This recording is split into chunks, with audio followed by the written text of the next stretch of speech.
Chapter 10, Mission Unflushable. Then I heard a splash outside. I looked up and saw the open bathroom window. I climbed up on the toilet and looked out. There was Frankie, rolling his plastic bag out of the puddle on the garage roof, and then he rolled himself along the gutter, dropped down onto the rain barrel, and with a final dismount, flumped onto the grass. I punched the air. He was safe, but I was dead meat when Mark found out the fish was gone. Maybe I could convince Mark that I'd flushed Frankie. No, he'd never buy it, and he'd kill me anyway, just because he could. I'd be better off escaping with Frankie. I was just about to climb out the window and follow him when I heard the next noise. It sounded like someone falling down the back steps, bouncing off the little trampoline, and crashing into a sandbox. That couldn't be Frankie making that noise. But if it wasn't Frankie, then who was it? I ran downstairs and out the door.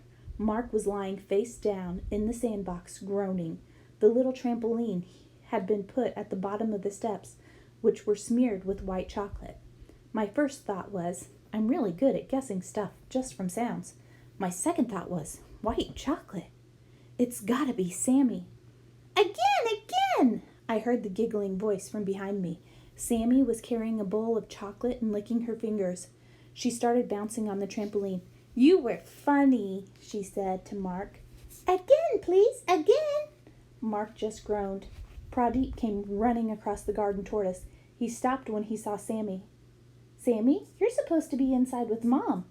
Then he looked at the steps and back at her hands. Sammy, did you? Frankie must have hypnotized her to do it, I said. Sammy smiled. Her hands were still covered in chocolate, but her expression was normal. She didn't look hypnotized anymore. I waved my hand in front of her face to check. Hi, Tom, she said, and waved back at me. She definitely didn't have the goldfish stare anymore, but she also didn't have the goldfish. Where's Fishy? I asked her in an I'm trying not to panic, but really starting to panic kind of way. Swishy little fishy, she said, still bouncing. Fishy rolled away. We looked around for Frankie. Under the trampoline, around the bike shed, under the shrubs. No good. Mark's groans started to become words. Things like stupid morons and they'll be sorry. And I can smell chocolate. He was starting to move too. Then Sammy squealed again.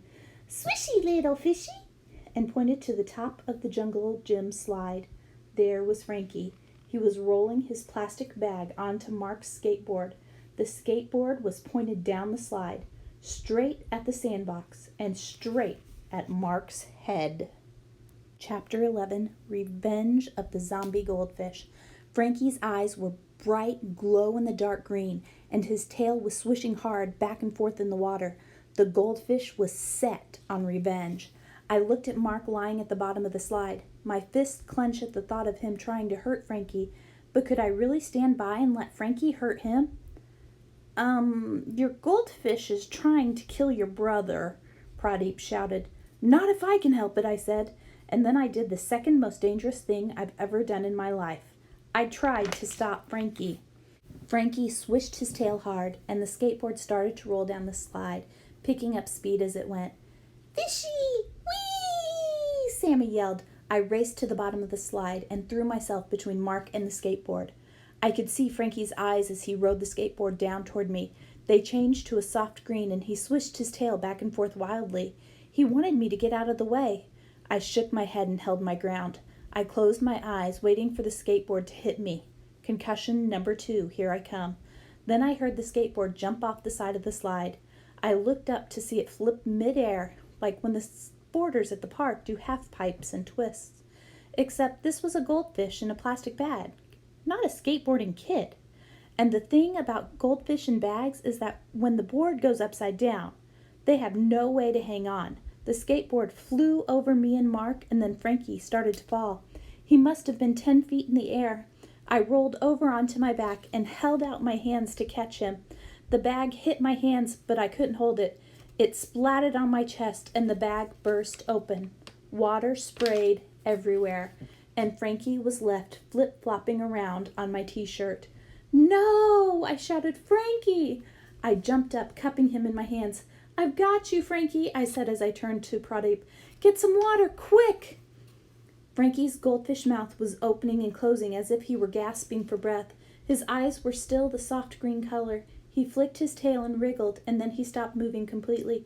"Hang on, Frankie!" I screamed. Pradeep ran over to the slide with the watering can full of rainwater that he had grabbed from next to the shed. I dropped Frankie into it. Pradeep, Sammy, and me all sat around the watering can and stared at Frankie, unmoving in the water.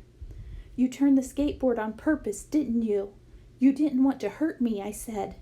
Mark was still lying in the sandbox, moaning. "The goldfish?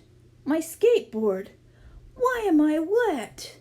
Frankie floated belly up in the watering can. He didn't move a fin. "Swishy little fishy," Sammy said, sniffling. Her bottom lip started to wobble again, not in a Richter scale level tantrum kind of way, but in a sadder than a little kid ought to ever feel kind of way. "He's gone," I said. The millipedes that were swimming in my stomach curled up into a big, heavy millipede lump. "I'm sorry," said Pradeep. "Not swishy?" whispered Sammy.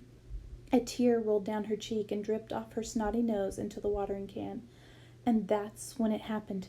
Frankie started to swish his tail, just a little at first. Then his gills started flapping and his mouth opened and closed, and then he flipped over and started swimming in circles around and around. "Fishy!" said Sammy, and hugged the watering can. "Frankie, you're back!" I said, hardly able to believe that he was swimming around again. "Who's a good zombie fish?" I said, and stroked him gently behind the gills. "Hey, you know what we just discovered?" Pradeep said. "I know," I said, "that the one thing more powerful than a battery for bringing a fish back to life is," Pradeep said with me at the same time, "toddler snot."